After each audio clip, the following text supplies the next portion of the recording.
Shalom, shalom.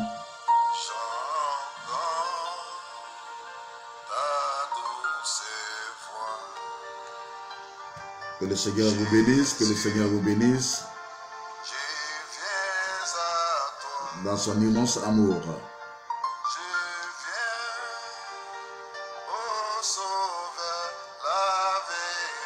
Bienvenue donc à MVM TV,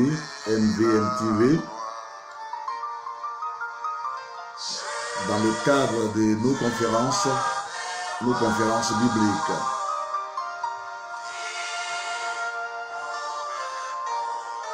Shalom, shalom, connectez-vous, connectez-vous.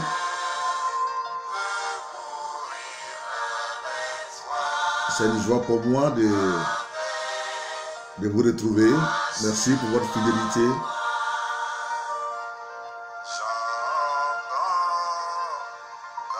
Partagez, partagez, partagez.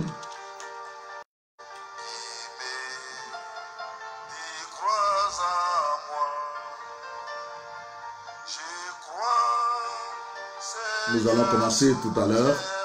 Donc partagez, partagez, invitez vos amis.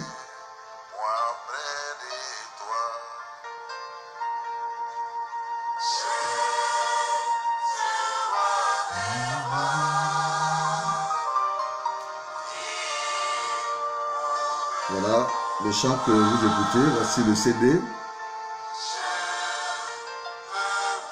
Le CD que vous pourrez avoir dans différentes librairies.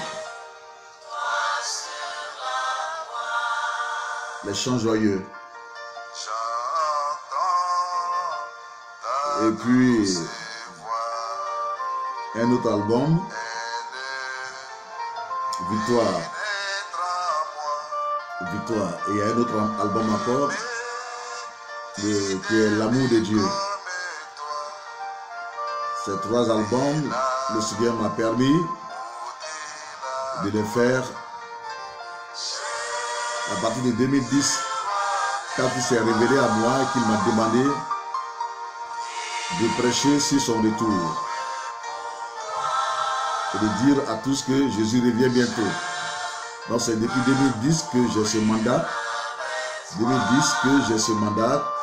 que je suis dans cette mission en prêchant sur le retour de Jésus,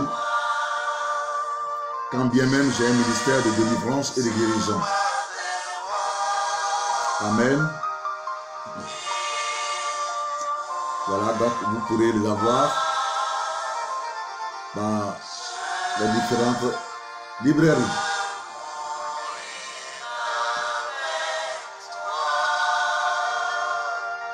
Connectez-vous, connectez-vous, connectez-vous.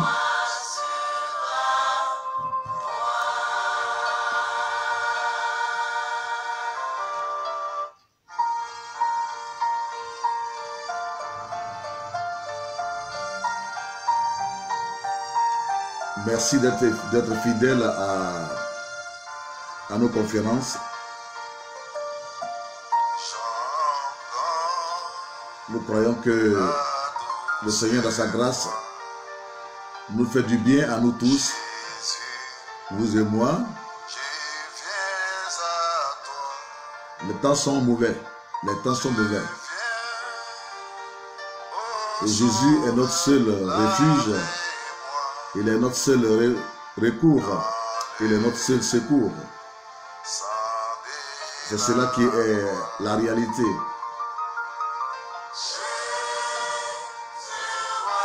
Notre esprit, notre âme a besoin d'être nourri.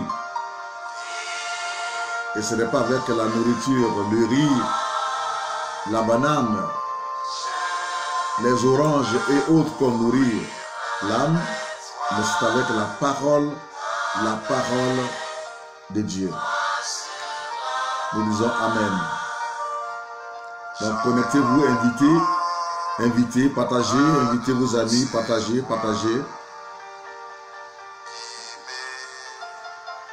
Amen.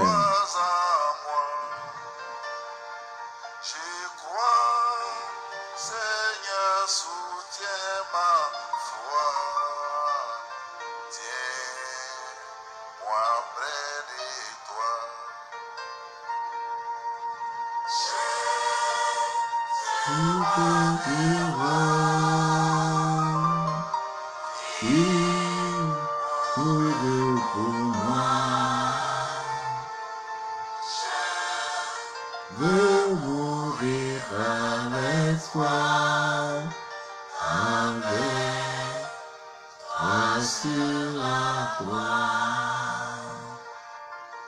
J'entends ta douce voix, elle pénètre en moi. Je rends grâce à Dieu pour ma fille Reine Esther Wako qui a fait l'arrangement de cet album. Elle est chantre, mais c'est une très grande pianiste aussi. Une grande pianiste et une grande arrangeuse. Donc vous pouvez la contacter aussi. Si vous avez le chant, elle pourra les arranger.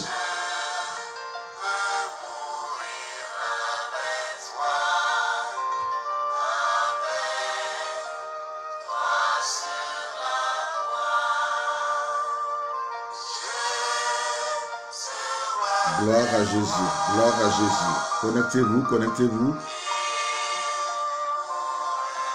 Connectez-vous, connectez-vous. Partagez, partagez. Mourir avec toi. Avec toi sur la croix.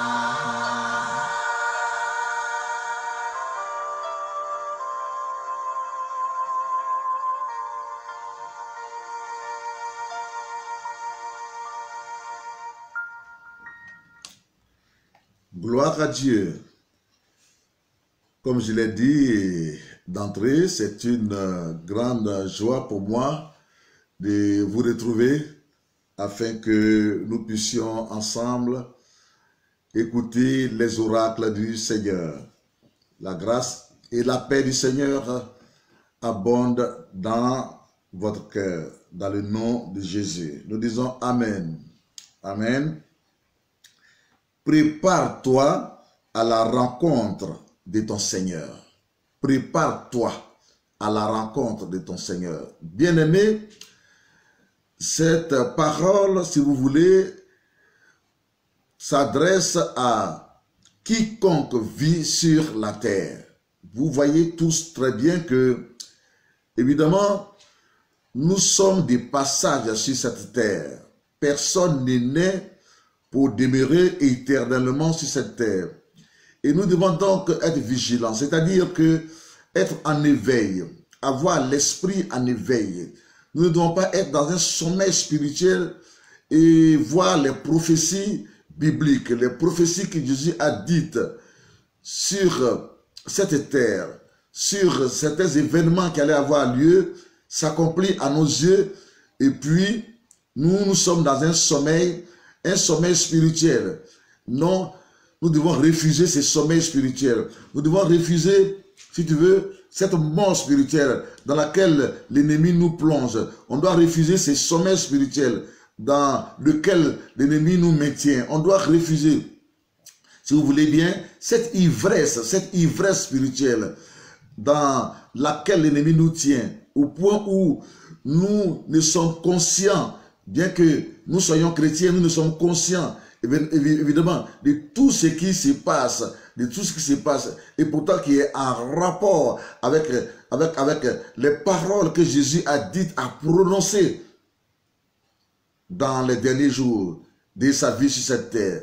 Oui, Jésus a parlé, bien-aimé, de son retour, et il a parlé de la manière dont les choses allaient se signaler, de sorte à ce que nous soyons en éveil. On dit Amen. Nous soyons prêts. On dit Amen. De sorte à ce que nous puissions nous préparer. Nous disons Amen. Nous puissions nous préparer, si vous voulez, à aller à sa rencontre.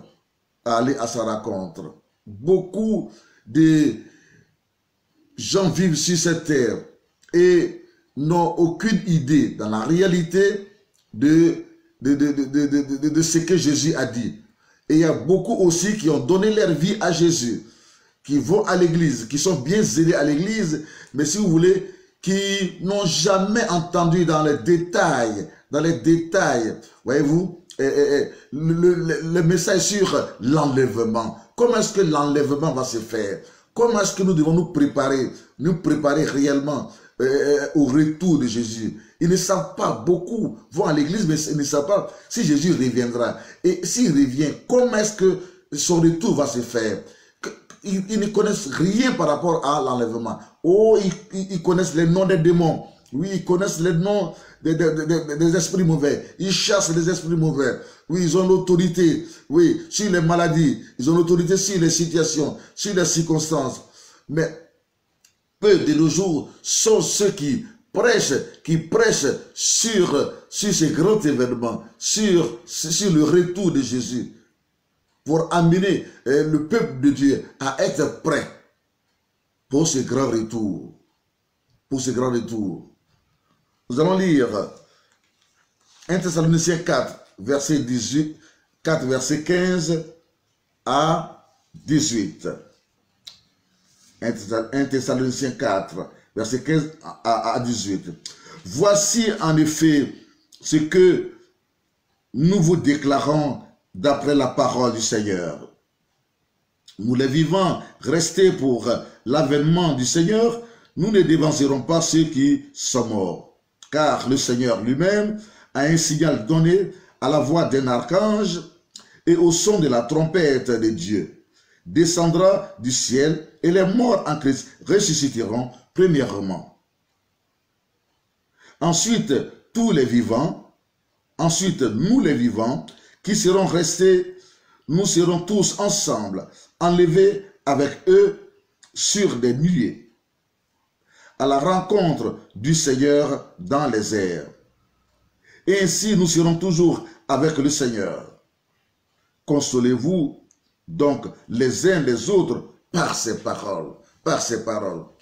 Bien-aimé, l'apôtre Paul, dans ce texte biblique de 1 Thessaloniciens 4, verset 15 à 18, si vous voulez, il s'adresse, si vous voulez, à des fidèles des différentes églises, mais surtout aux fidèles de l'église de Thessalonique, qui passaient par des temps de tribulation, par des temps de troubles.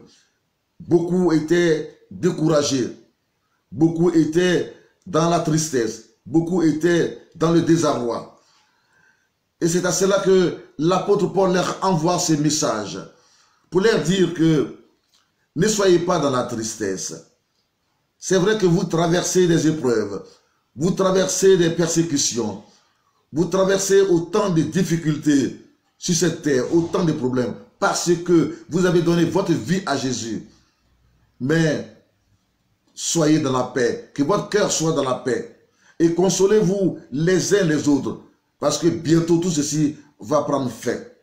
Oui, certainement qu'il lui posait la question de savoir ça va prendre fin comment et comment. Tu nous as dit que le Seigneur de donner notre vie au Seigneur Jésus. On lui a donné notre vie.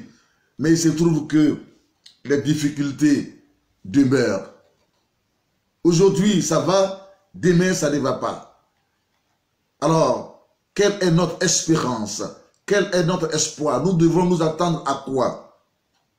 C'est dans cela que l'apôtre Paul leur dit que soyez prêts à tout moment, persévérez à tout moment, parce que vous ne demeurerez pas, vous ne resterez pas éternellement sur cette terre.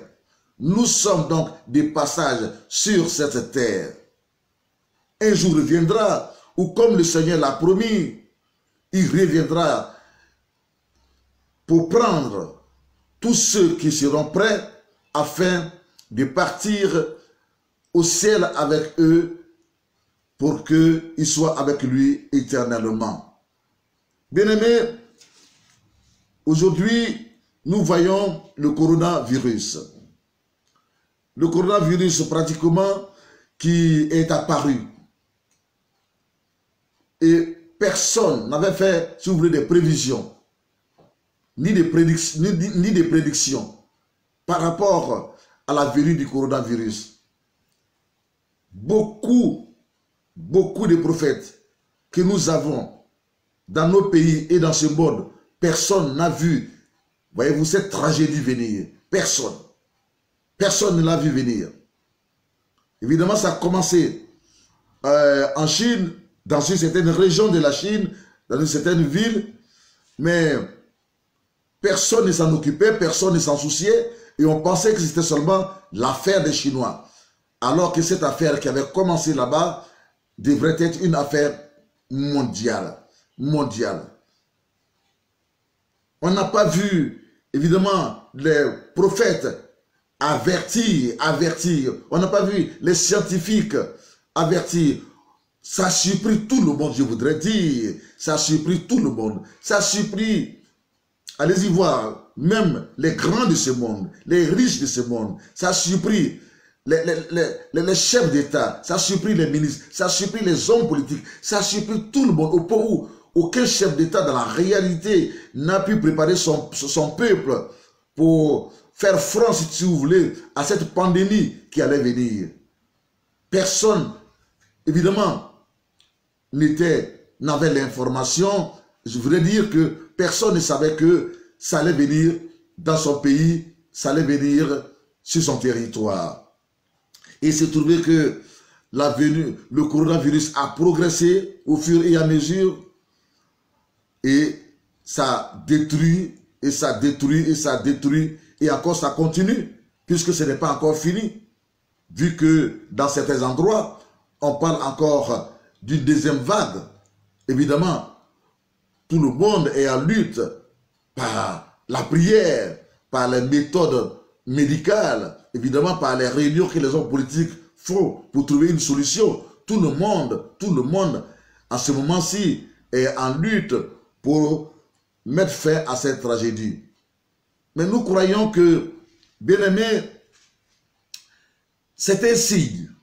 C'est un signe. Si le coronavirus est arrivé, bien que ce soit dangereux, mais le coronavirus n'est pas plus dangereux que notre Dieu. Notre Dieu en qui nous avons placé notre foi. Nous disons Amen. Nous croyons que, voyez-vous, si c'est arrivé, c'est tout simplement parce que l'Éternel Dieu l'a permis. L'Éternel Dieu l'a permis. Et si l'Éternel Dieu l'a permis, il y a évidemment une raison. Une raison. Et cette raison, bien aimé, c'est de nous amener, nous tous, à entrer en nous-mêmes pour revenir à lui. C'est une interpellation du Seigneur. C'est une interpellation du Seigneur. Parce que voyez-vous, si le monde ne peut apporter de solutions quant à la menace et à la destruction que cette maladie fait, il n'y a que Dieu seul. Quelqu'un dise Dieu seul. Amen. Dieu seul. Encore. Une troisième fois, cher bien-aimé. Oui, il n'y a que Dieu seul. Dieu seul qui peut, de un, nous garder, nous protéger, nous défendre vis-à-vis de cette menace et qui peut aussi nous guérir si, évidemment, on était atteint. Donc, notre espoir se trouve en Dieu. C'est pour cela que nous disons que c'est Dieu qui a la solution. Et ce que Dieu nous demande, c'est tout simplement la repentance. C'est un signe de Dieu pour que nous puissions nous préparer au retour de Jésus.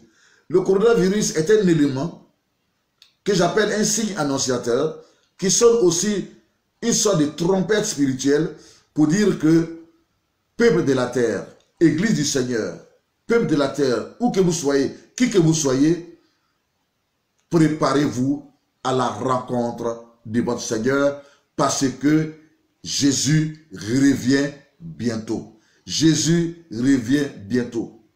C'est à cela que l'apôtre Paul, dans cette exhortation, voyez-vous, à l'église du Seigneur, va dire aux chrétiens que voici comment est-ce que le retour du Seigneur se fera. Ces jours-là, un archange sonnera de la trompette au ciel. Un archange sonnera de la trompette au ciel. Et le Seigneur Jésus-Christ sera en train de venir sur la terre, dans le but de prendre son église. On dit Amen.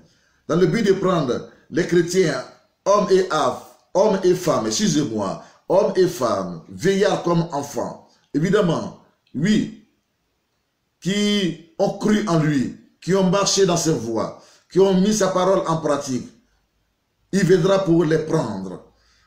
Et à cela, il aura donc une cohorte d'anges à sa droite, une cohorte d'anges à sa gauche. Et le Seigneur sera au milieu. Il sera au milieu. Et ainsi, il partira donc du ciel où il est pour venir sur la terre. Mais la Bible dit que il n'arrivera pas sur la terre. Il sera dans les airs. Il sera dans les airs. C'est-à-dire qu'il sera dans les airs, il sera au ciel. De la même manière dont nous voyons, si vous voulez, la lune, et de la même manière dont nous voyons le soleil au ciel. C'est comme cela que, évidemment, ça va se passer. Et par rapport à cela, donc, oui, l'archange qui sera avec le Seigneur, l'archange sonnera de la trompette. Il sonnera de la trompette.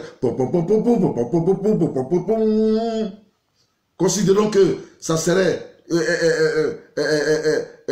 comme cela. Mais enfin, en tant que prédicateur, je suis en train tout simplement de me laisser conduire et inspirer par le Saint-Esprit. La trompette de Dieu sonnera. Oui, la trompette de Dieu sonnera. Tout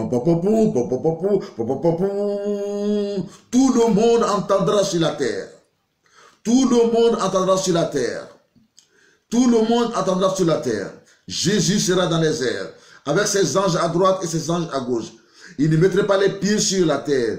Mais au son de la trompette, nous dit, oui, le Saint-Esprit, au travers de l'apôtre Paul, que les morts, le son de la trompette va traverser la terre, va traverser les tombeaux, descendre dans les tombeaux et voir, et les morts en Christ, c'est-à-dire que ceux qui étaient sur la terre et qui sont morts, mais qui avaient donné leur vie à Jésus. Je veux dire que les chrétiens qui étaient sur la terre, qui avaient suivi le Seigneur Jésus, qui avaient donné leur vie au Seigneur Jésus, qui avaient pratiqué la parole du Seigneur Jésus, qui avaient obéi au Seigneur Jésus, et qui sont morts il y a longtemps et longtemps et longtemps et longtemps et longtemps. Oui, la Bible déclare que leur esprit reviendra. C'est-à-dire qu'ils sont au paradis en ce moment-ci, mais leur esprit reviendra dans les tombeaux. Leur esprit reviendra dans les tombeaux. Et en cela, ils ressusciteront. Ils seront les premiers à être ressuscités. Ils seront les premiers à être ressuscités. Ils seront les premiers, n'est-ce pas, à être enlevés. Ils seront les premiers à être enlevés. Et ils seront enlevés et ils partiront évidemment dans les airs à la rencontre du Seigneur, à la rencontre de leur Dieu, qu'ils ont aimé tant lorsqu'ils étaient sur la terre, qu'ils ont suivi tant lorsqu'ils étaient sur la terre, pour qu'ils ont été persécutés, maltraités et pour qu'ils ont souffert lorsqu'ils étaient sur la terre. Oui, ils seront les premiers. Les morts en Christ seront les premiers, n'est-ce pas, à être enlevés, et ils partiront à la rencontre du Seigneur Jésus-Christ, le roi des rois, le véritable et l'admirable, le Seigneur des seigneurs, le Saint des saints. Ils partiront évidemment à sa rencontre, bien-aimés, dans les cieux. Et après cela, nous qui sommes sur la terre, les vivants, et qui avions donné notre vie au Seigneur Jésus-Christ, alors aussi, nous serons enlevés tout à coup. Nous serons enlevés, peu importe là où tu seras, peu importe là où tu seras, que ce soit dans ton bureau, que ce soit chez toi à la maison, que tu sois en train de conduire, que tu sois en train de manger, que tu sois en train de dormir, que tu sois en train de travailler, que tu sois au champ, que tu sois dans ton atelier. Oui, si tu as donné ta vie au Seigneur Jésus et que, évidemment, tu marches selon ses commandements, tu obéis à sa parole, au son de la trompette. Oui, toi aussi, tu seras enlevé tu seras enlevé. Le Saint-Esprit t'enlèvera, comme il aura enlevé, n'est-ce pas, si vous voulez, les morts en Christ. Et ainsi, les vivants qui sont en Christ seront enlevés et partiront aussi à la rencontre du Seigneur dans les airs. Nous disons Amen. Nous disons Amen. Nous disons Amen. C'est cela le grand événement. C'est cela le grand jour. Le grand jour. Le grand jour. Le Saint-Esprit donc, il prendra l'Église. Il prendra les chrétiens, hommes et femmes, de toutes les dénominations chrétiennes, évidemment, qui ont donné leur vie à Jésus et qui ont marché dans l'obéissance à sa parole. Il les prendra et ensemble, nous irons avec le Saint-Esprit à la rencontre du Seigneur, dans les airs. Et si le Seigneur nous prendra avec lui, et à cela, nous partirons au ciel pour être avec le Seigneur définitivement, pour toujours, en attendant le jour du grand jugement où il jugera les bons comme les mauvais. Car les bons et les mauvais seront jugés. Même ceux qui meurent sans le Christ, ceux qui ont rejeté le Christ et qui sont morts, il y aura un jour de jugement pour eux. Ceux qui ont accepté le Christ par la grâce du Seigneur et qui seront aussi avec le Seigneur, aussi au grand jour du jugement, ils seront jugés.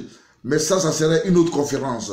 On parlera du jour du jugement. Mais pour l'heure, évidemment, l'Église sera enlevée. Et c'est ce qu'on appelle l'enlèvement. C'est pour cela que nous prêchons et nous disons à quiconque attend ces messages, ces prédications, quiconque les suit, que soyons prêts. Soyons prêts à tout moment. Soyons prêts à tout moment. Soyons prêts à tout moment. Parce que il est écrit dans le livre de Matthieu, oui, le chapitre 24, verset 36 à 39, Jésus dit que lui-même, il ne connaît pas le jour où il va venir. Il dit, ni aucun ange ne connaît le jour. Jésus dit, il ne connaît pas le jour où il va venir, ni aucun ange ne connaît le jour.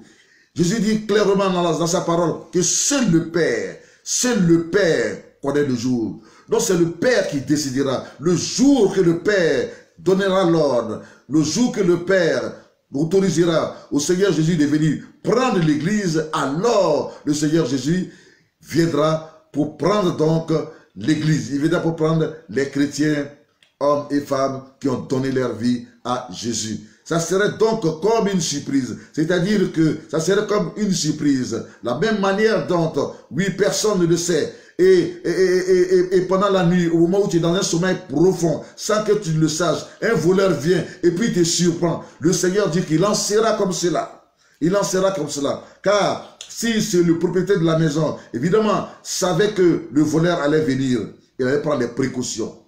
Prendre des précautions. Les précautions seraient que il allait faire appel aux forces de l'ordre. Il allait bien quadriller. Il allait bien s'armer pour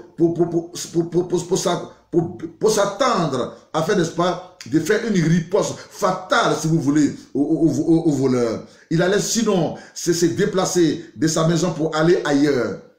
Mais puisque le propriétaire de la maison ne sait toujours pas quand le voleur viendra, à quelle heure de la nuit le voleur vient, car c'est surtout les nuits, quand les gens sont dans le sommeil profond, que les voleurs viennent, ils surprennent toujours. Ça veut dire qu'ils surprennent toujours.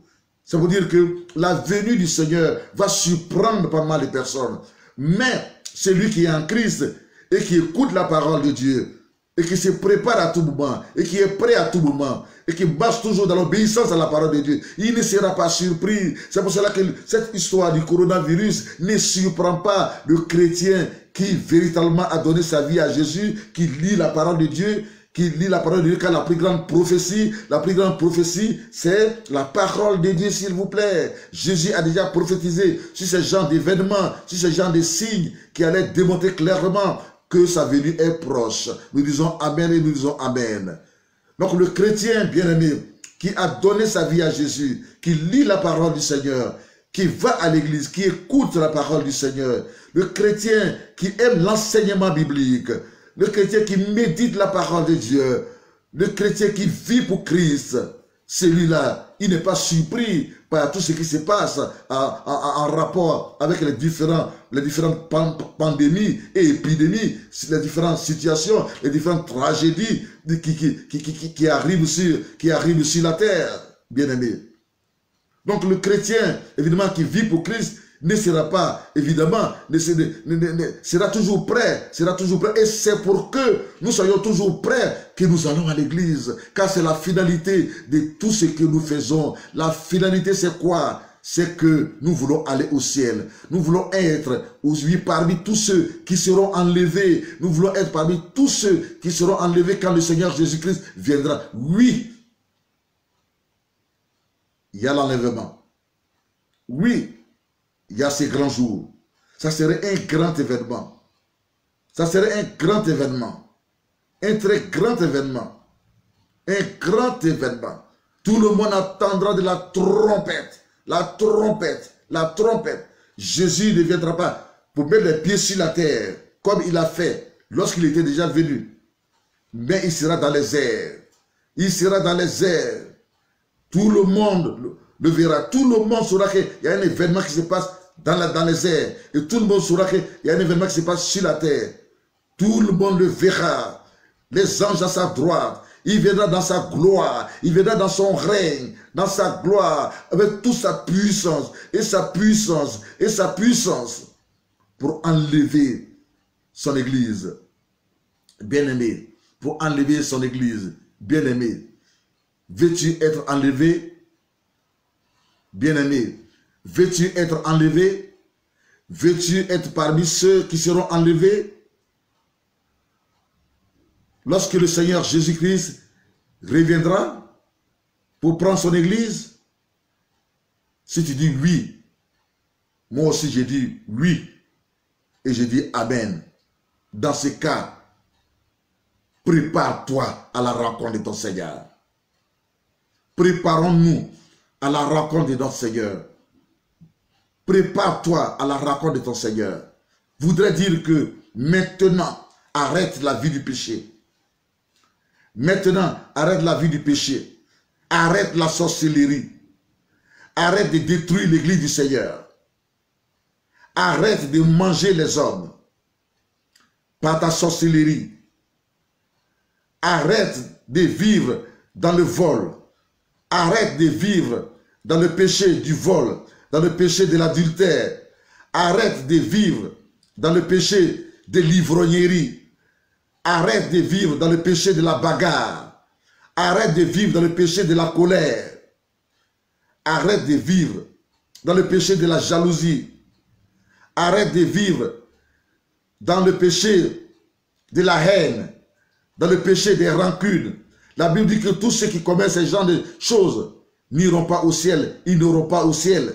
Ils n'iront pas dans le royaume de Dieu. Ils n'iront pas au ciel. Et le Seigneur Jésus, dans la Sainte Bible, le dit plusieurs fois. C'est pour cela que, bien-aimé, lorsque tu donnes ta vie à Jésus, il faut que tu pries pour que Jésus change ton cœur. Pour que Jésus te transforme. Et le Saint-Esprit, le Seigneur Jésus-Christ l'a envoyé pour qu'il puisse nous aider à cela. Lorsque le prédicateur prêche comme je suis en train de le faire par la grâce du Seigneur en ces instants, bien-aimé, le Saint-Esprit met l'huile, met l'onction d'huile, l'huile, il met le feu, la flamme d'onction, le feu d'onction sur la parole du prédicateur. Et ainsi, cette parole descend dans ton cœur, elle descend dans ton cœur. Et ainsi, quand elle descend dans ton cœur, le Saint-Esprit te dit, donne-toi à Jésus. Si tu t'es déjà donné à Jésus, le Saint-Esprit te dit, écoute très bien et change de vie. C'est le rôle du Saint-Esprit de nous enseigner, de nous conseiller. Le Saint-Esprit est venu pour nous rappeler ce que Jésus a déjà dit. Mais nous n'entendons pas lui-même sa voix comme cela. Il passe par des prédicateurs, pour parler, comme il est en train de le faire en cet instant précis. Évidemment, pour ceux qui ont une relation très forte avec le Saint-Esprit, ils peuvent entendre sa douce voix dans leur cœur. Ils peuvent entendre sa douce voix dans leur cœur. Mais en général, de façon courante, le Saint-Esprit utilise les prédicateurs, que j'appelle, si vous voulez, les canaux, que j'appelle, si vous voulez, les instruments de Dieu pour parler, n'est-ce pas, aux hommes et aux femmes de la terre. C'est pour cela que quand certains fidèles, certains amis me disent que mon pasteur que j'adore, je leur dis carrément que c'est un blasphème ce que vous faites. C'est une méconnaissance des Saintes Écritures. Vous ne parlez pas par le Saint-Esprit, mais vous parlez par le diable. C'est le diable qui vous utilise dans ce moment-ci. Je refuse d'accepter ce que... Je leur dis que je refuse ce dont vous m'attribuez. Parce que dans la réalité, il n'y a que Dieu seul qu'on peut adorer. Dieu le Père, Dieu le Fils et Dieu le Saint-Esprit. Qu'on peut adorer. Le Seigneur nous défend d'adorer les créatures. Je ne suis qu'une simple créature. Il nous défend d'adorer même les anges. Ce sont les anges déchus qu'on appelle les démons qui se font adorer. Et certains, évidemment, qui aiment la gloire parmi les hommes, parmi les prédicateurs, qui acceptent cela quand on leur dit que tu es mon pasteur que j'adore, tu es mon prophète que j'adore. Voyez-vous, en acceptant cela, quelque part, ils se mettent au même titre que Dieu. Alors qu'ils savent clairement qu'il est interdit dans la Bible d'adorer les créatures. Je ne suis qu'une simple créature. Et tout prédicateur, tout pasteur est une créature de Dieu. Est un instrument, tout simplement, que Dieu utilise. Est un canal par qui le Saint-Esprit parle pour vous bénir, pour bénir tout le monde, pour bénir nous-mêmes aussi qui prêchons. Donc, soyons assez humbles, nous disons Amen. Et repentez-vous de vos péchés, vous qui adorez les pasteurs, vous qui adorez les hommes, vous qui adorez les montagnes, vous qui adorez les génies, vous qui adorez les démons, vous qui adorez les anges déchus, vous qui adorez les anges déchus, vous qui adorez l'argent, vous qui adorez votre péché, c'est de l'idolâtrie. C'est de l'idolâtrie. Adorer un pasteur, c'est de l'idolâtrie. Adorer un prophète, c'est de l'idolâtrie. Comment? Vous n'avez pas fini d'adorer le Dieu vivant qui a créé les cieux et la terre. Et c'est maintenant les hommes que vous allez adorer. Beaucoup vont à l'église, mais ils suivent leur pasteur. C'est leur pasteur qui est leur Dieu. Le jour que le pasteur n'est pas à l'église, alors ils viennent et il faut quelques minutes et ils sortent. Vous adorez les pasteurs. C'est de l'idolâtrie. Et cela est formellement défendu dans les Saintes Écritures par Dieu. Dieu défend à ses enfants d'adorer les êtres humains. Nous allons à l'église pour le Seigneur. Nous allons à l'église en ayant notre Bible en main. Tout chrétien doit avoir sa Bible en main. Bien aimé, je voudrais tout simplement dire que changeons de vie, changeons de manière. Nous sommes trop amusés. Nous sommes trop amusés. Arrêtons de nous amuser. Passons maintenant aux choses qui sont absolument sérieuses. Le Seigneur nous interpelle. Soyons véritablement chrétiens et vivons véritablement pour le Christ. Alléluia. Alléluia. Ce n'est plus moi qui vis. Alléluia. C'est Jésus qui vit en moi. Ce n'est plus moi qui vis, alléluia. C'est Jésus qui vit en moi, en moi, en moi, en moi, en moi, en moi. C'est Jésus qui vit en moi, en moi. Ce n'est plus moi qui vis, alléluia. c'est Jésus qui vit en moi. Alléluia. Si Jésus vit en moi, alors je vis pour Jésus. Je vis pour l'adorer. Si Jésus vit en moi, je ne dois pas prendre Jésus pour adorer un pasteur. Non, ce n'est pas le pasteur qui est plus grand que Jésus. Ce n'est pas le prophète qui est plus grand que Jésus. Ce n'est pas un homme qui est plus grand que Jésus. Si Jésus vit en moi, je dois faire quoi? Si Jésus vit en moi, je dois m'incliner devant lui. Parce que c'est lui qui est mon roi, c'est lui qui est mon Seigneur. Bien-aimés, c'est pour dire tout simplement que préparons-nous à la rencontre de notre Seigneur. Changeons notre manière de faire notre culte personnel. Changeons notre vision de la vie chrétienne, s'il vous plaît. Ne vivons pas pour les hommes, je veux dire. Ne vivons pas pour les hommes, je veux dire. Ne vivons pas pour les femmes, je veux dire. Ne vivons pas pour les femmes, je veux dire. Vivons pour le Christ. Rien que pour le Christ. Si tu ne lui as pas encore donné ta vie, donne maintenant ta vie au Seigneur Jésus. Mais si tu lui as donné ta vie aussi, vis pour lui. Vis le Seigneur Jésus-Christ, notre Sauveur et notre Seigneur. Et ne dis plus que j'adore tel ou j'adore tel. Tu n'as même pas le droit de dire à ton fiancé que je t'adore. Tu n'as même pas le droit de dire à ta fiancée que je t'adore. C'est un blasphème. Aucun être humain ne doit adorer un être humain. Mais pour ceux qui ne sont pas en Christ, ils ne comprennent pas la parole de Dieu. Dieu, dans sa grâce, ne tient pas compte de ce qu'ils disent. Mais quand tu connais le Christ, quand tu es un chrétien et que tu fais ces genres de péchés, c'est grave. On appelle cela le blasphème.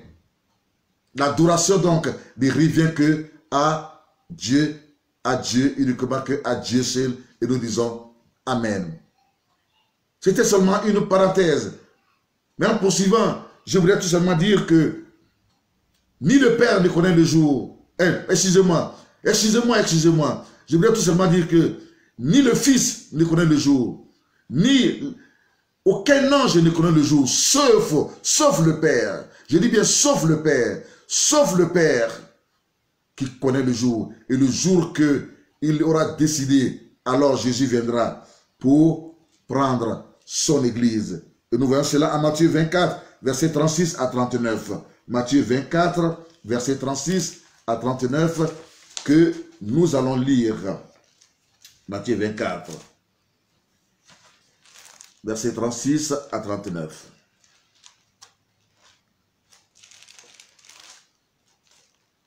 Matthieu 24, verset 36 à 39. Pour ce qui est du jour et de l'heure, personne ne le sait. Nous disons Amen. Tout est dans la parole de Dieu. La Bible que vous avez à main. Vous vous laissez flatter de gauche et à droite. Il y a des gens qui vous disent que, oui, on dit Jésus est apparu dans tel pays. Oui, on dit Jésus est apparu dans le désert. On dit il est apparu de gauche et à droite. Jésus dit que n'accordez pas foi à toutes ces apparitions. Il n'apparaîtra pas seulement à un endroit. Quand il apparaîtra, il sera dans les airs. Tout le monde le saura. Tout le monde le verra. D'un pays à un autre. D'un pays à un autre. Tout le monde saura qu'il y a un événement qui se passe au-dessus de nous. Et il y a un événement qui se passe sur la terre. Nous allons voir cela dans les détails. Est-ce qu'on peut dire Amen? Est-ce qu'on peut dire Amen? Alléluia. Pour ce qui est du jour, c'est-à-dire de sa venue. Pour ce qui est du jour et de l'heure, il ne connaît pas le jour, ni il ne connaît même pas l'heure. Personne ne le sait. Ni les anges des cieux, ni le Fils. Il veut parler de lui-même. Ni le Fils, mais le Père seul. Le Père seul le sait. Nous disons Amen, nous disons Amen, et nous disons Amen. Ce qui arriva du temps de Noé arrivera de même à l'avènement du Fils de l'homme. Je vous ai déjà enseigné cela dans une autre conférence. En parlant le thème était Jésus revient bientôt, deuxième partie, la deuxième partie. Car dans les jours qui précédèrent le déluge, les hommes mangeaient, buvaient, se mariaient et mariaient leurs enfants jusqu'au jour où Noé entra dans l'arche. Est-ce que ce n'est pas ce qui se passe aujourd'hui? Les gens se marient, ils sont dans les fêtes, ils marient leurs enfants, Ce n'est que des mariages, des mariages. Le diable est en train d'endormir tout le monde dans une sorte de sommeil spirituel. Il maintient tout le monde dans une sorte d'ivresse. Tout le monde est dans les fêtes et dans les fêtes, dans les mariages et dans les mariages. Ce n'est pas mauvais, mais il faut d'abord avoir Jésus. Et il faut être en éveil. Il faut mettre Jésus en priorité. En priorité. Je ne dis pas qu'il ne faut plus vivre sur la terre. Si la terre, elle a été faite pour les hommes, pour qu'ils vivent sur la terre. Mais nous devons vivre en ayant Jésus dans notre cœur. La priorité, c'est Jésus. La priorité, c'est la parole de Dieu. Nous ne devons pas être dans des endroits de souillure et d'impureté.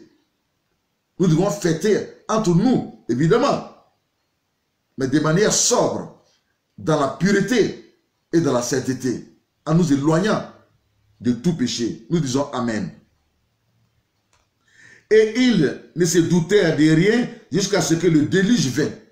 Ils ne se sont pas doutés de quelque chose. Ils étaient tellement dans les plaisirs, Et voici, le déluge donc est arrivé. La pluie est arrivée pendant 40 jours et 40 nuits. Et ça détruit la terre. Et ça détruit tous les hommes, sauf Noé. Et ils ne se doutèrent de rien jusqu'à ce que le déluge vint et les emporta tous. Il en sera de même à l'avènement du Fils de l'homme. Jésus dit qu'il en sera de même quand il va venir.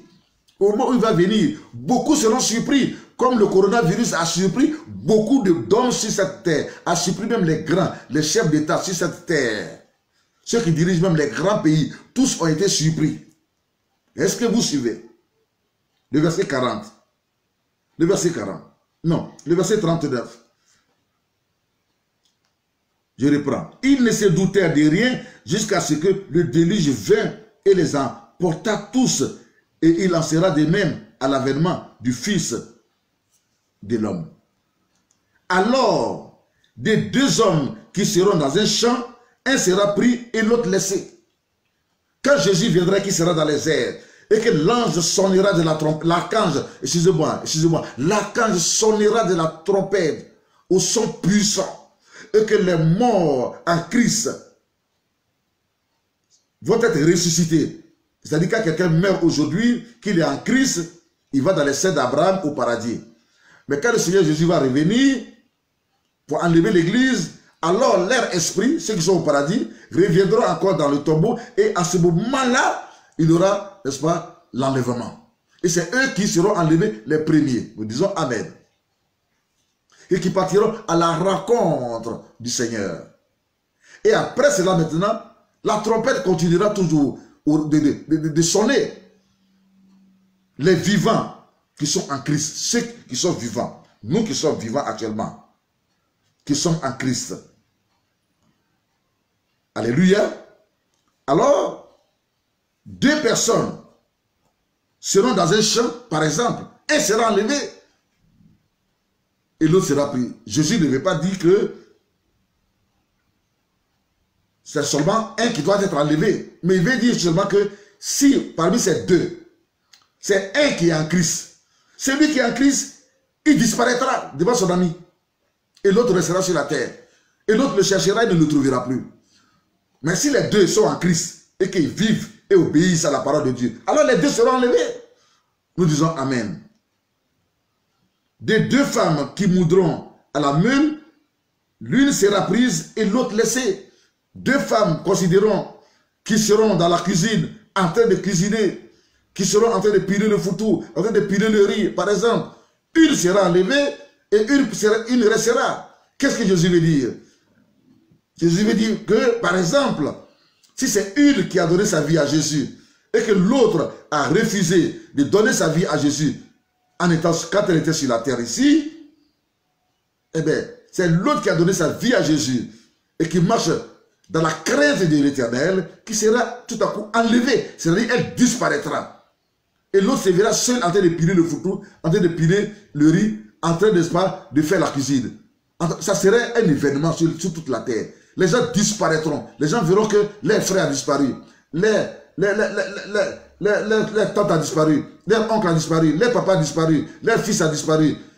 Leur mari a disparu. Ils verront que leur femme a disparu. Ça serait un grand jour, un jour terrible, un grand événement. Nous disons Amen, nous disons Amen. Veillez donc, puisque vous ne savez pas quel jour votre Seigneur viendra. Excusez-moi.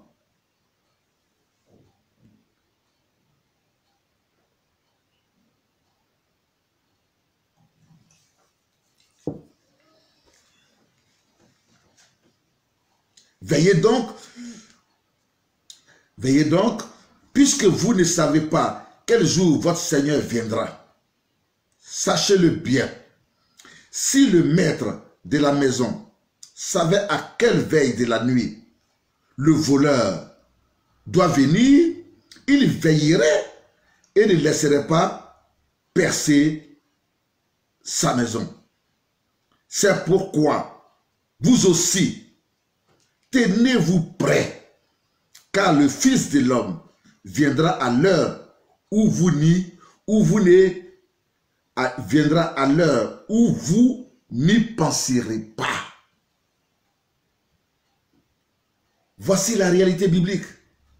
Que personne ne devienne votre Dieu sur la terre.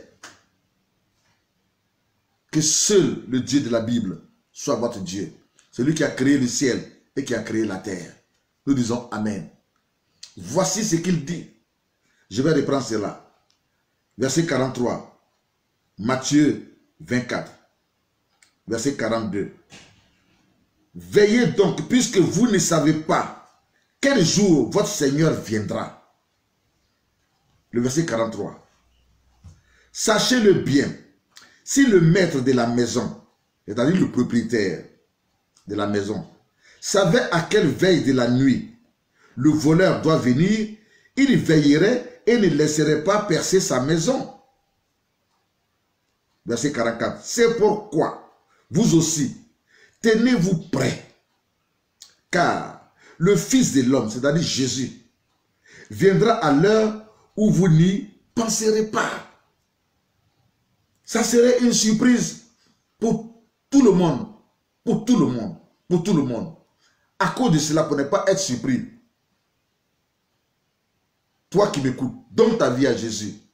Et toi qui as donné ta vie à Jésus, sois prêt et sois prêt à tout moment. Nous disons Amen. Sois prêt à tout moment. Ne t'amuse plus avec ta vie chrétienne. Les acclamations brac, brac, brac, brac, brac, brac, brac, brac, dans les églises de façon exagérée. C'est pas ça qui fait la vie chrétienne.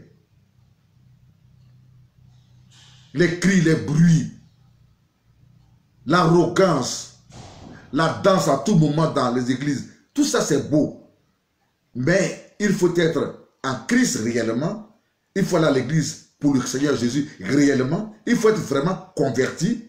Et aussi, il faut obéir à la parole de Dieu en marchant selon ce qui est écrit. Nous disons Amen.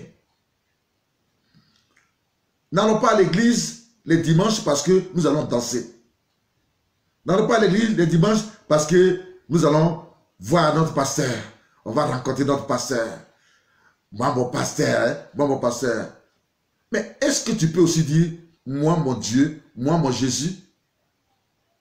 Mettons Jésus en priorité. C'est lui qui est mort à la croix pour nous. Aucun homme n'est mort à la croix pour nous. Aucun pasteur n'est mort à la croix pour nous, s'il vous plaît.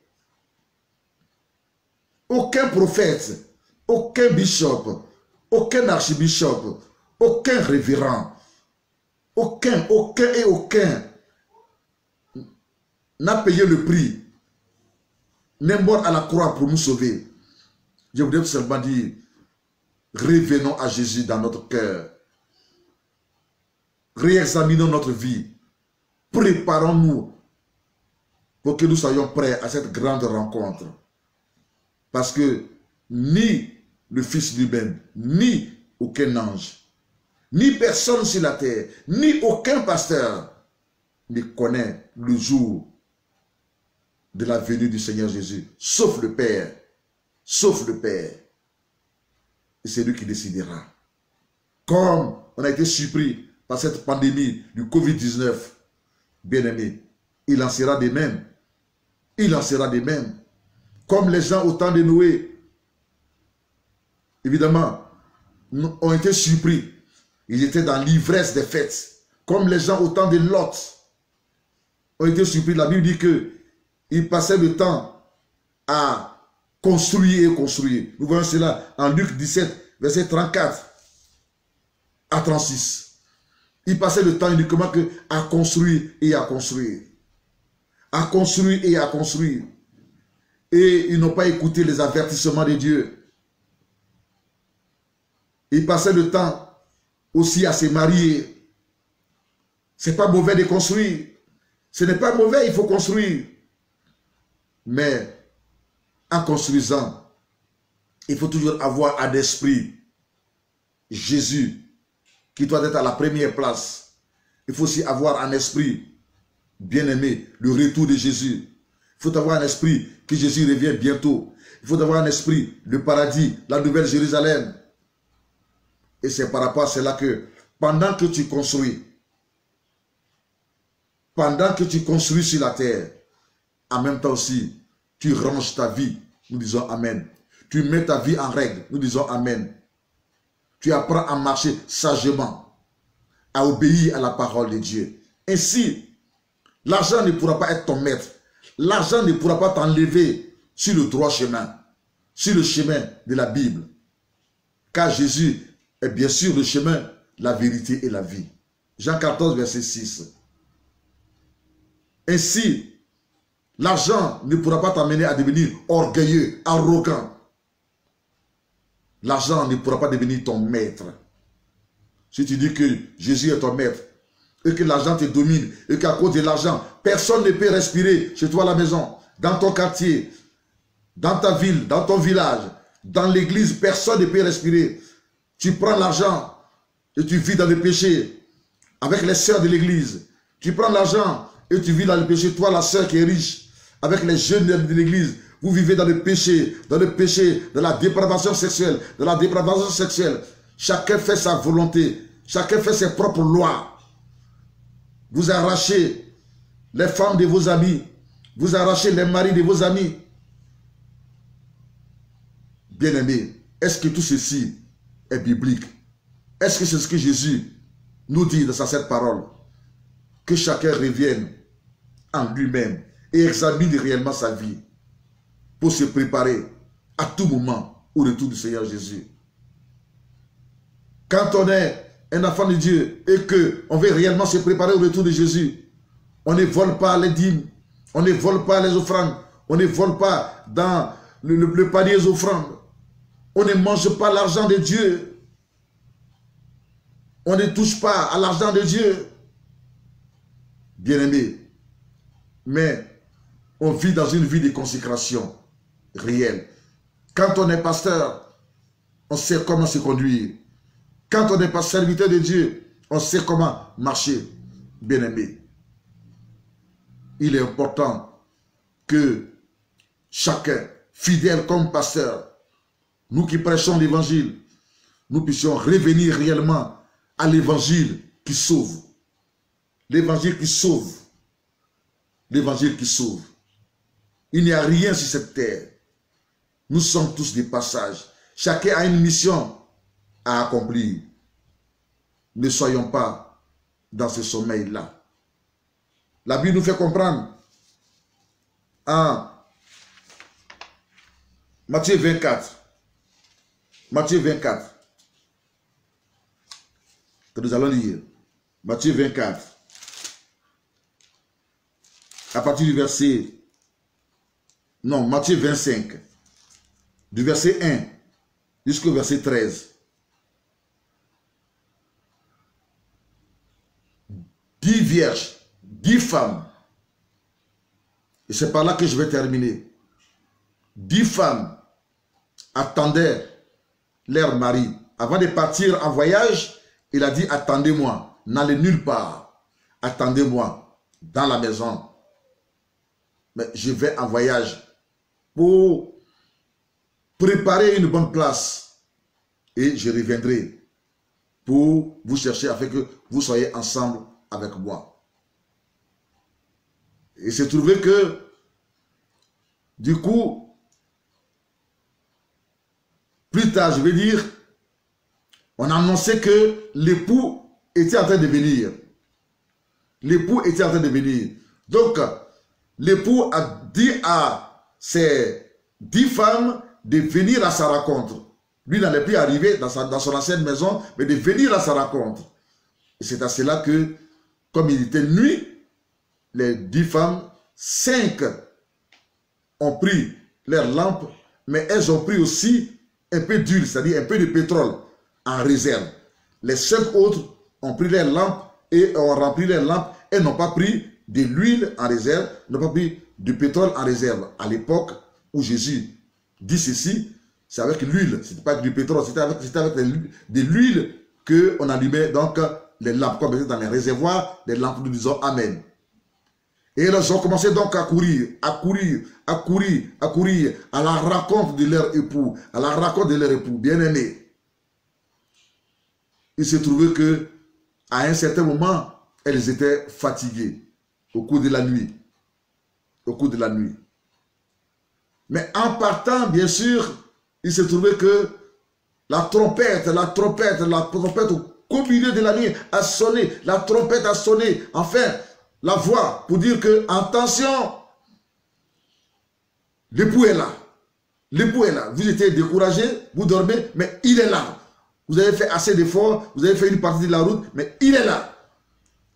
Et quand les 10 se sont réveillés, 5 se sont rendus compte que leurs lampes n'avaient plus d'huile, n'avaient plus de pétrole. Les 5 autres aussi se sont rendus compte que leurs lampes étaient en train de s'éteindre. Alors qu'est-ce qu'ils ont fait? Elles en avaient en réserve. Qu'est-ce qu'elles disent? La réserve. La réserve. La réserve. Il faut toujours avoir de la réserve. Un homme de Dieu, par exemple, doit toujours être réservé. Vous rencontrez un homme de Dieu et puis, en une heure de temps, il a dit toute sa vie. Moi, Dieu m'utilise comme ça, il m'utilise comme ça. Moi, voici comment est-ce que le Saint-Esprit me parle. Voici comment est-ce que Dieu me parle. Voici comment est-ce que la puissance de Dieu vient sur moi. Il dit tous ses secrets. Voici ce que je mange. Voici ce que je ne mange pas. Voici comment je fais. Voici comment je fais. En une heure de temps, vous le rencontrez. Vous allez chez lui ou bien il vous rend visite. Et il dit toute sa vie, il raconte toute sa vie, sans réserve, il n'a plus de secret. Il est nul ce monsieur. Il est nul ce monsieur. Ce serviteur de Dieu est nul. Il est insensé. Je veux dire qu'il n'est pas sage. Et cela, c'est de la folie. Il n'ira nulle part. Il n'ira nulle part. Parce qu'il a déjà exposé toute sa vie à la personne. Et si la personne n'est pas bien, la personne dira cela à ses ennemis. Et c'est par rapport à cela que ses ennemis vont l'attaquer. Et comme il n'a pas de secret, il n'a pas de réserve, alors il sera atteint et le pire risque d'arriver dans sa vie. C'est qu'elle dise, je vais à partir d'aujourd'hui avoir des réserves. Je vais à partir d'aujourd'hui avoir des réserves. Il faut être discret dans la vie. Ce n'est pas tout qu'on dit. Ce n'est pas tout qu'on dit le premier jour ou à la première rencontre. Alléluia. Alléluia. Alléluia. Donc, qu'est-ce que les femmes ont fait?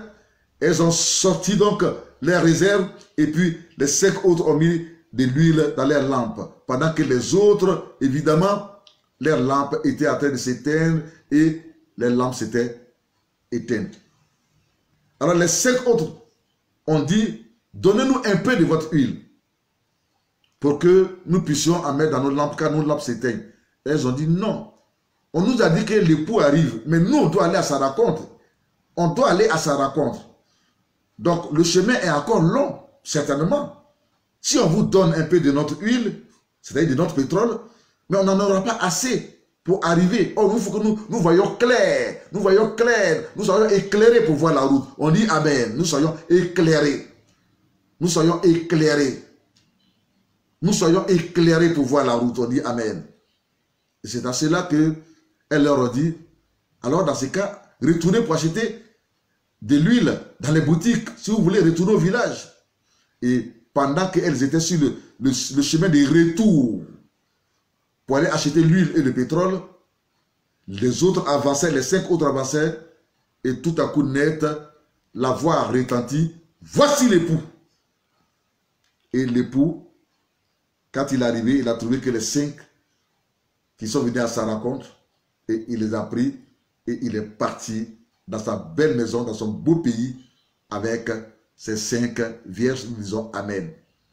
Les autres sont partis, ils ont acheté du pétrole, elles sont revenues, elles ont marché. Maintenant, elles tapaient à la porte. C'est nous tes femmes, c'est nous tes femmes, c'est nous tes femmes, c'est nous tes femmes. Viens s'il te plaît, ouvre-nous. Viens s'il te plaît, ouvre-nous. Alors, le verset 12 de Matthieu 25 nous dit, mais il répondit, c'est-à-dire que l'époux répondit, je vous le dis en vérité, je ne vous connais pas. Veillez donc, puisque vous ne savez ni le jour ni l'heure. Je vous le dis en vérité, je ne vous connais pas. Veillez donc, puisque vous ne savez ni le jour ni l'heure. Cela me ramène, bien aimé, à dire que l'église doit être prête. L'église doit être prête. Ces 10 vierges sont le symbole de 2 sortes de chrétiens dans l'église. Les chrétiens qui sont toujours prêts, on dit Amen, qui sont prêts à tout moment, qui ont le Saint-Esprit, qui ont la Bible. C'est la Bible qui éclaire. Ta parole est une lampe à mes pieds et une lumière sur mon sentier. La Bible. Vous voyez cela en Psaume 119, verset 105. Alléluia. Le Saint-Esprit met la lumière sur les Écritures, met la lumière dans notre esprit. Et le Saint-Esprit, au travers de cette Bible, nous éclaire et nous prépare au retour de notre Seigneur Jésus. Soyez en contact avec la Bible, bien-aimés. Lisez la Bible. Ne soyez pas seulement en contact qu'avec les serviteurs de Dieu, avec les serviteurs de Dieu, avec les serviteurs de Dieu. Les serviteurs de Dieu, eux aussi, seront jugés. Ils seront jugés. Ils doivent mettre aussi leur vie en règle. Nous devons mettre notre vie en règle avec le Seigneur. Nous devons nous préparer, nous aussi. Parce que à quoi cela sert-il d'avoir prêché? Et puis ceux à qui nous avons prêché seront sauvés et nous on ne sera pas sauvés. Voyons-nous, revenons donc à nous-mêmes.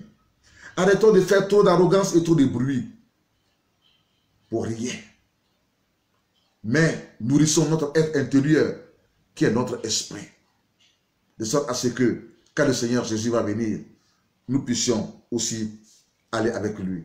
Donc, ces 5 vierges sages et ces 5 vierges folles sont les symboles de 2 sortes de chrétiens dans l'église du Seigneur.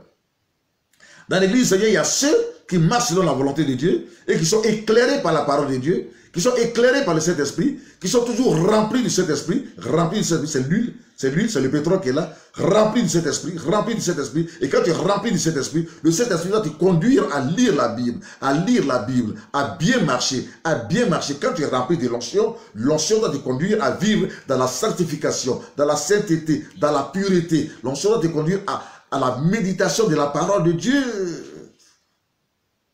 À la méditation de la parole de Dieu. C'est ça, l'un des rôles essentiels même de l'onction. C'est vrai, ça te permet de faire des miracles, des prodiges et des signes, mais ça te maintient aussi. L'onction de cet esprit veut te maintenir aussi dans la sainteté, dans la sanctification et dans la pureté. L'onction veut t'amener à obéir à la parole de Dieu. L'onction veut t'amener à respecter l'être humain, avoir une bonne vie morale, à être un témoignage, un modèle. Ah Seigneur, aide-nous. Aide-nous, aide tes serviteurs. Nous avons besoin de l'onction, mais aussi il y a des réalités. Le prix à payer de l'onction, c'est aussi la mort en soi. Nous devons mourir spirituellement. Notre moi, notre orgueil, tous nos désirs, tout doit mourir pour vivre du combat pour Christ. Nous disons Amen. Nous disons Amen. Nous disons Amen. C'est ainsi qu'on pourra être productif. On pourra se reproduire dans beaucoup d'autres personnes. Nous disons Amen. Nous disons Amen. Car si le grain de maïs ne meurt pas, il n'est pas enterré dans le sol, il ne peut pas repousser pour devenir une plante. Quand il est dans le grenier, quand il est à la maison, il ne peut pas devenir une plante. Mais prends le grain de maïs, mets ça dans la terre, enterre cela. Il va connaître une certaine mort. Et Dieu, dans sa grâce, va faire le miracle de la régénération du grain de maïs. Il ne revient plus à la vie en étant un grain de maïs, mais il devient un plant, une plante qui va pousser et qui va avoir des épis de maïs et que beaucoup de gens vont manger. qui va se reproduire et faire du bien à beaucoup. En tant que serviteur de Dieu, nous devons expérimenter la mort en soi, notre orgueil, notre orgueil, notre chair doit spirituellement mourir à la croix du Seigneur Jésus. Et ainsi, lorsque le Seigneur Jésus nous ressuscite spirituellement, nous pouvons être le modèle pour beaucoup. Notre vie peut impacter pas mal d'autres serviteurs de Dieu et pas mal d'enfants de Dieu dans notre pays, dans notre église et à travers le monde. Nous disons Amen. Et cette mort en soi, c'est le prix à payer. Mais beaucoup ne veulent pas aujourd'hui. Quand il y a les persécutions, quand il y a la souffrance, quand il y a les difficultés, ils abandonnent. Or, c'est à cela que Dieu voudrait, voyez-vous, nous amener, évidemment, à payer le prix de cette onction, de la grande onction qu'il nous a donnée, ou bien qu'il veut nous donner. Des grandes bénédictions qu'il nous a données, ou bien qu'il nous réserve, qu'il veut nous donner. Aujourd'hui, les gens prennent des raccourcis parce qu'ils ne veulent pas souffrir. La souffrance que Dieu permet dans la vie d'un serviteur de Dieu, c'est qu'il veut l'amener tout simplement à la mort en soi. Tu dois expérimenter la croix. Tu dois expérimenter la croix avant que tu n'expérimentes la résurrection. Et après, avant que tu n'expérimentes la gloire. Nous disons Amen. Nous disons Amen. Les bénédictions ne viennent pas comme cela. La gloire ne vient pas comme cela. Il y a tout un chemin. Il y a un certain processus. Il y a un chemin. Alors, toi qui souffres, sois en paix. Bientôt, tu seras dans la gloire. Dans le nom de Jésus-Christ, notre Sauveur et notre Seigneur. Persévère, persévère, n'abandonne pas. Le Seigneur te voit et regarde la manière dont tu réagis quand les difficultés, les problèmes viennent. Bien-aimé, c'est pour dire tout simplement que ces 10 vierges sont le symbole de deux églises, de deux sortes de chrétiens dans l'église du Seigneur. Il y a les autres qui s'amusent avec leur vie. Les saintes folles sont les symboles des chrétiens qui s'amusent avec leur vie, qui sont toujours dans l'ivresse, dans le sommeil. Quand le culte commence, que le prédicateur prend la parole, il commence d'être, il se met à dormir et à ronfler. Ils n'ont pas honte, hein, ils ronflent. Et c'est tous les jours comme cela.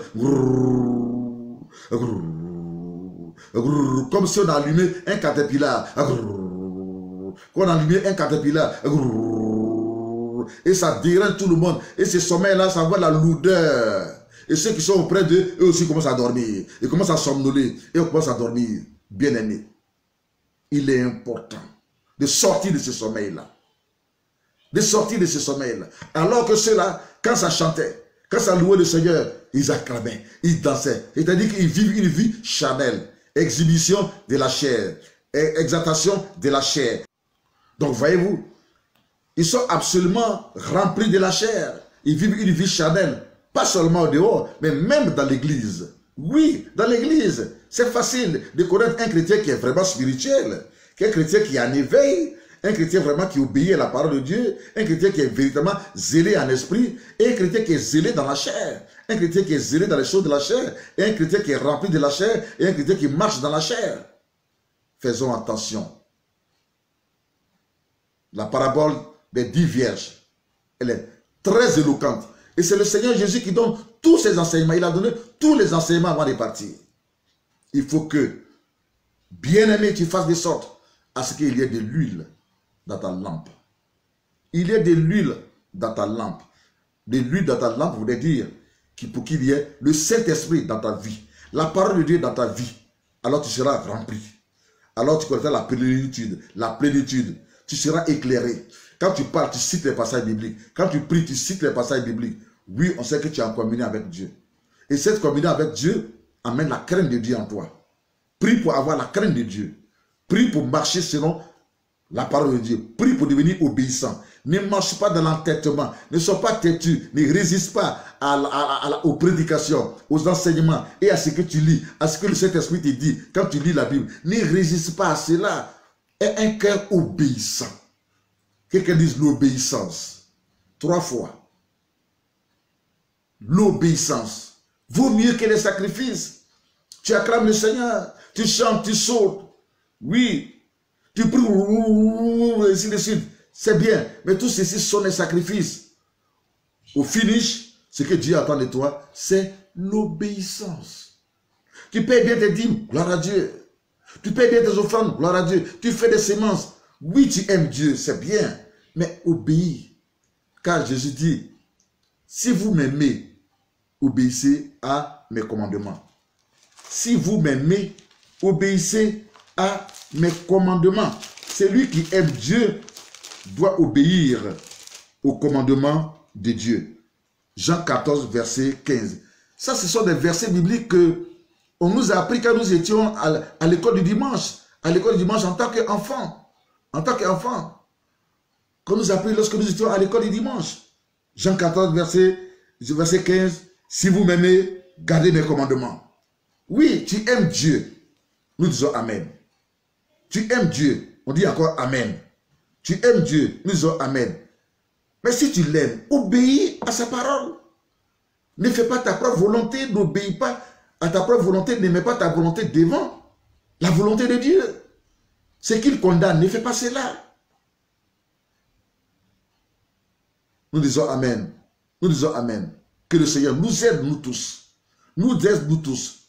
Préparons-nous. Comme les 5 vierges qui étaient sages, étaient prêtes à tout moment. Étaient prêtes à tout moment au retour de leur époux. C'est un symbole pour dire tout simplement que, évidemment, l'époux, dans ce texte biblique de Matthieu 25, verset 1 à 13, qui parle des 10 vierges, il s'agit donc du Seigneur Jésus. Il s'agit du retour du Seigneur Jésus. Bien-aimé, je vais bientôt terminer. Mais je te pose la question. Est-ce que tu veux aller au ciel? Est-ce que tu veux aller au paradis? Est-ce que tu veux aller dans la nouvelle Jérusalem? C'est dans le feu que tu veux aller? C'est en enfer que tu veux aller? C'est dans la géhenne de feu que tu veux aller? Je sais que tu es en train de dire non. Que tu ne veux pas aller en enfer. Mais c'est au ciel que tu veux partir, au paradis. Dans ce cas, change de vie. Nous disons Amen. Ne vis plus la même vie. Relâche, lâche le péché là. Le péché qui te fatigue. Lâche, sors dedans, quitte dedans. Il ne faudrait pas qu'au dernier jour, ça t'envoie en enfer. Écoutez bien. Matthieu 7, verset 21. Matthieu 7, verset 21 à 23. C'est que Matthieu 7, verset 21 à 23 nous dit. Ceux qui me disent Seigneur, Seigneur, n'entreront pas tous dans le royaume des cieux. Tu dis Seigneur, Seigneur. Nous disons tous Seigneur, Seigneur à tout moment. Quand ton pied cogne, quand tu dis oh Seigneur Jésus. Quand il y a un problème, oh Seigneur Jésus. Quand il y a une nouvelle, tu sursautes, oh Seigneur Jésus. Et puis le nom de Jésus est devenu comme de l'amusement. Tu ne le dis plus par la foi, ni par amour. Mais c'est-à-dire que tu prononces le nom de Jésus à tout instant, n'importe comment. Tu t'amuses avec le nom de Jésus. Ça devient pratiquement comme de la raillerie. Et puis Jésus est devenu comme, voyez-vous, tu banalises.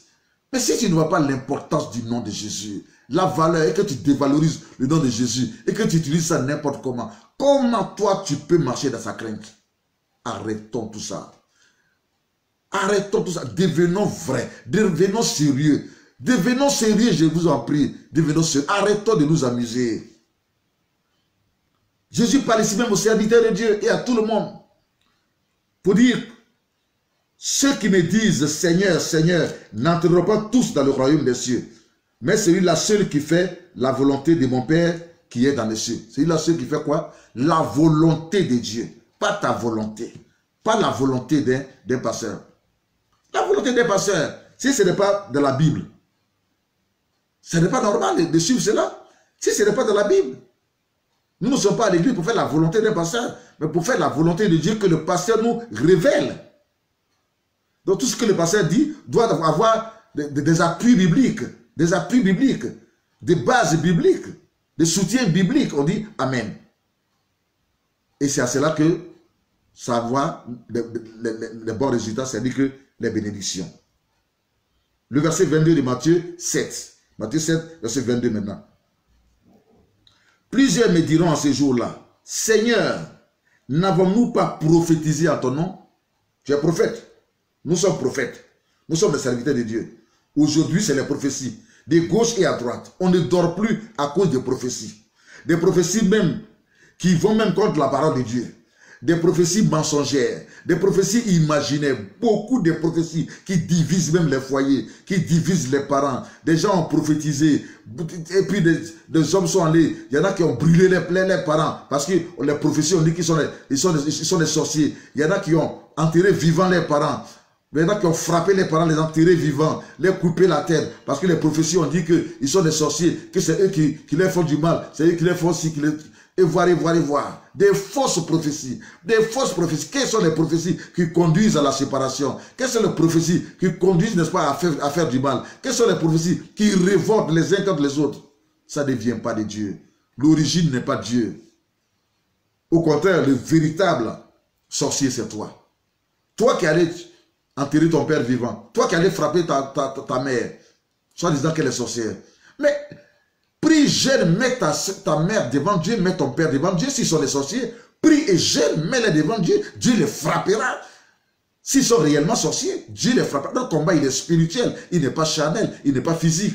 Nous combattons avec des armes spirituelles qui sont la prière et le jeûne, la parole de Dieu. Dieu les frappera. Et si Dieu les a frappés, c'est eux-mêmes qui vont se confesser. Qui vont se confesser.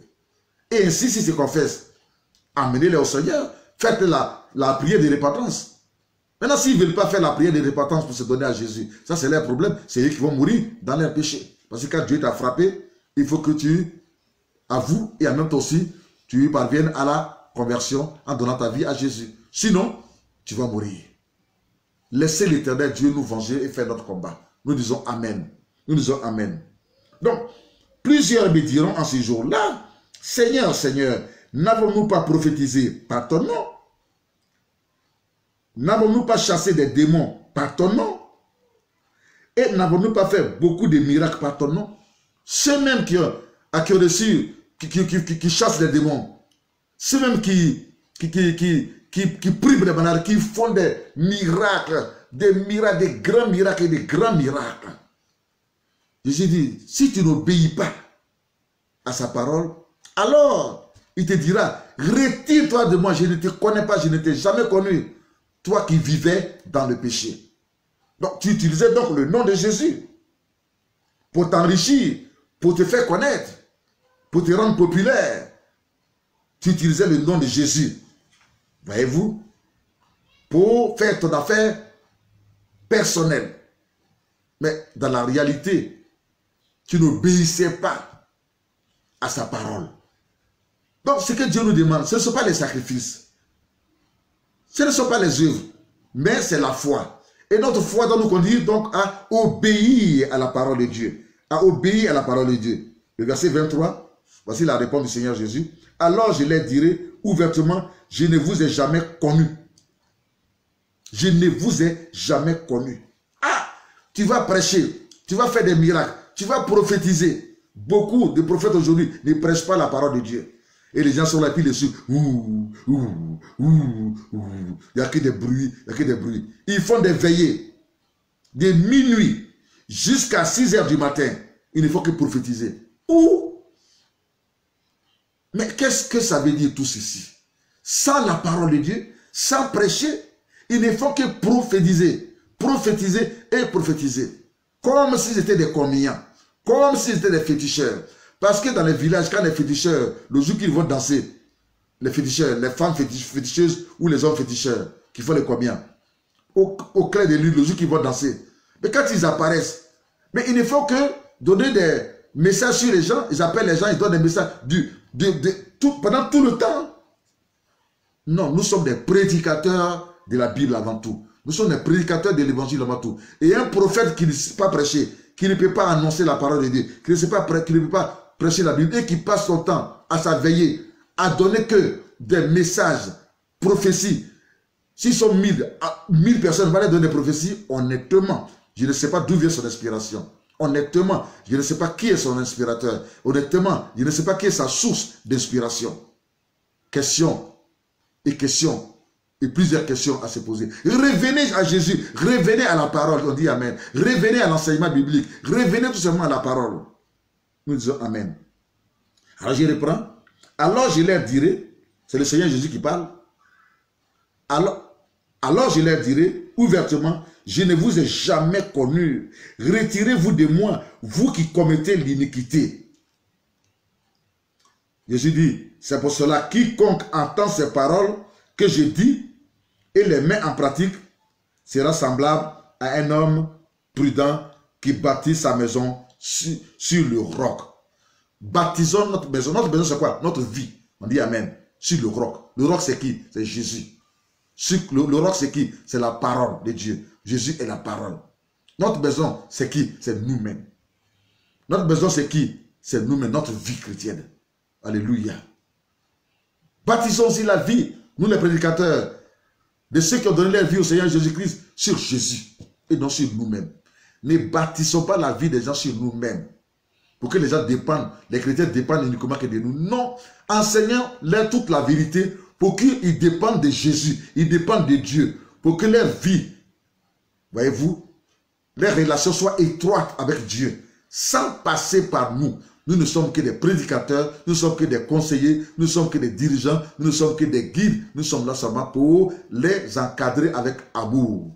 Évidemment, les chrétiens doivent nous respecter, ils doivent nous considérer, ils doivent nous valoriser, ils doivent nous aimer.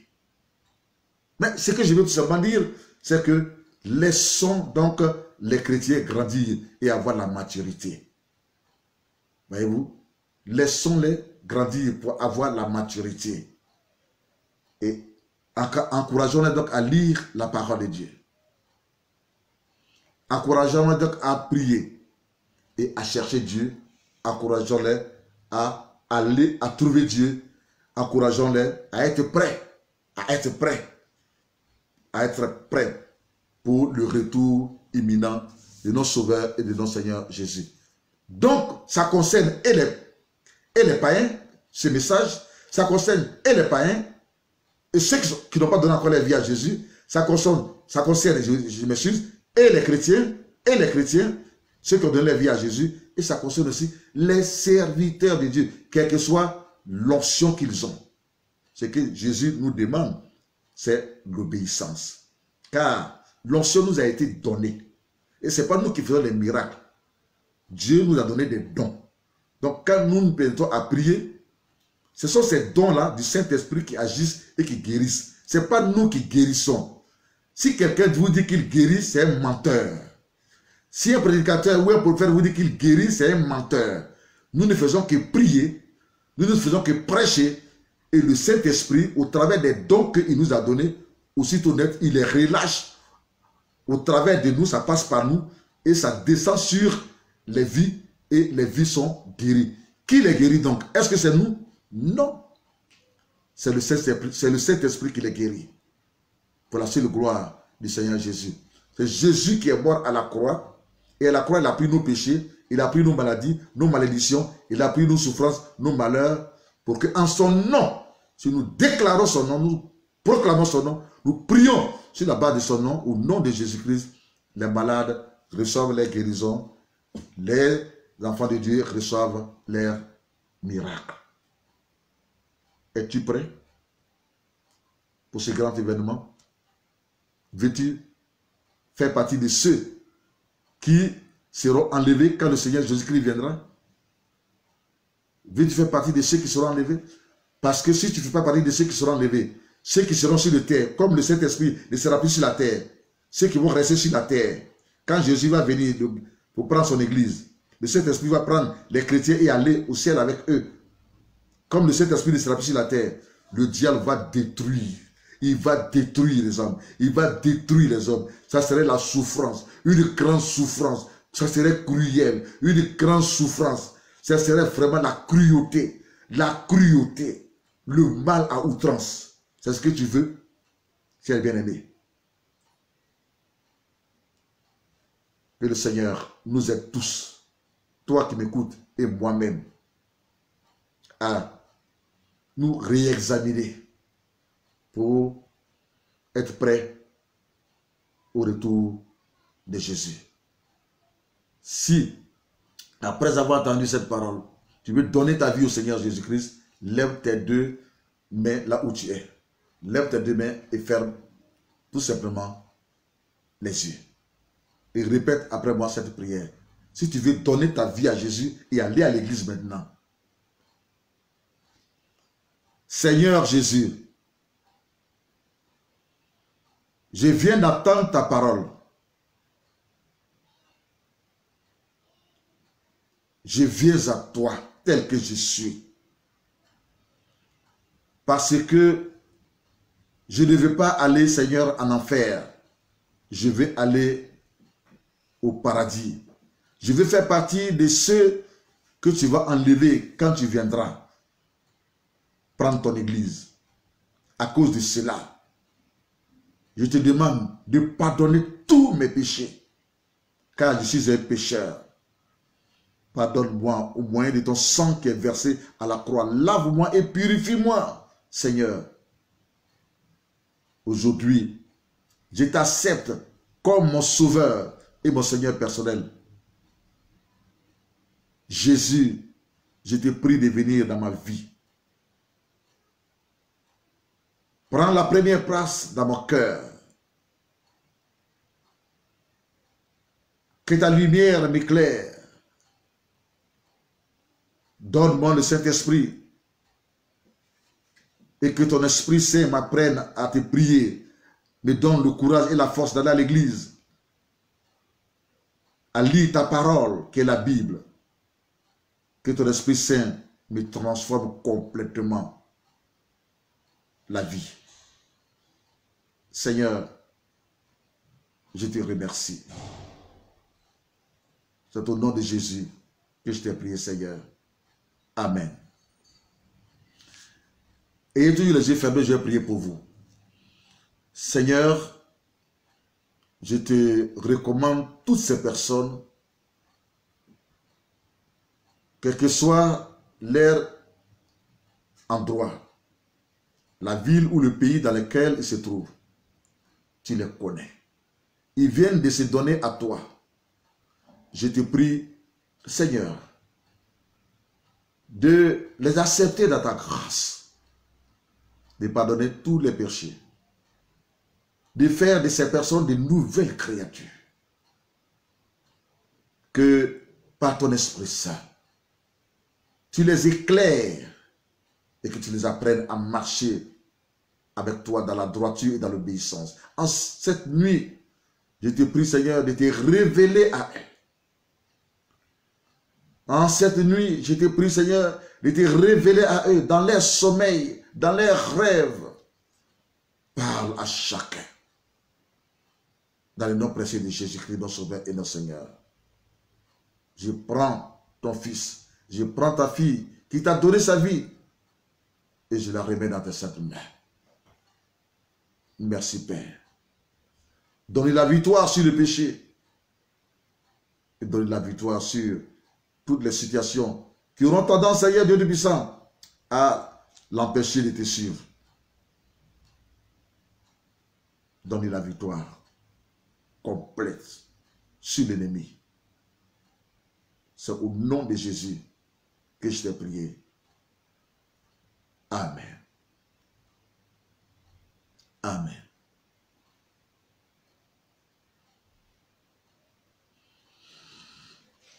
Que le Seigneur vous bénisse. Écrivez-moi sur mon email qui passe la banderole bleue. Il y a mon email. Écrivez-moi aussi en inbox ou bien sur Facebook, Michel Bako Ministries, si vous voulez des conseils. Si vous voulez des orientations, et le Seigneur me permettra de vous conseiller, de vous orienter. Vous pouvez aussi téléphoner au siège de notre ministère, la Michel Bako Ministries, à Abidjan, en Côte d'Ivoire, au plus 225 07 30 76 00 plus 225 48 48 63 63 plus 225 55 50 98 28 ou plus 225 48 48 39 39. Que la grâce du Seigneur abonde et surabonde sur vous. Oui, prends tout, Seigneur. Oui, prends tout, Seigneur.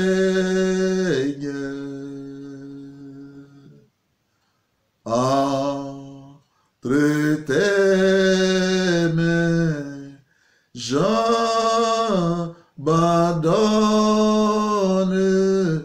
tout avec bonheur.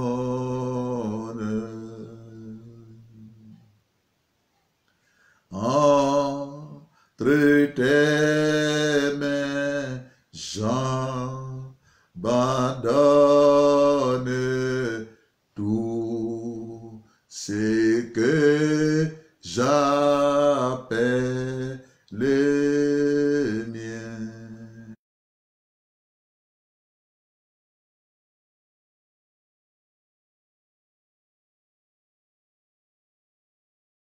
Ne permets à personne, Seigneur, d'en reprendre rien.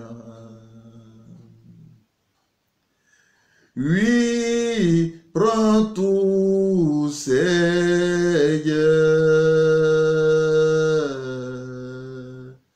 Oui, prends tout, Seigneur.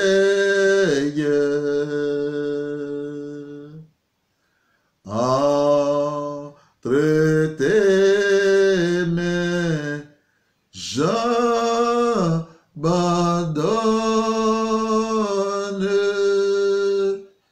tout avec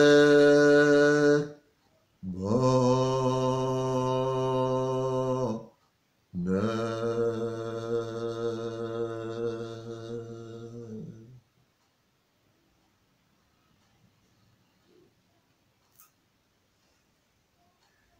Nous serons donc à vendredi. Nous serons à vendredi. Nous serons à vendredi. Que le Seigneur vous bénisse. C'est le vendredi soir.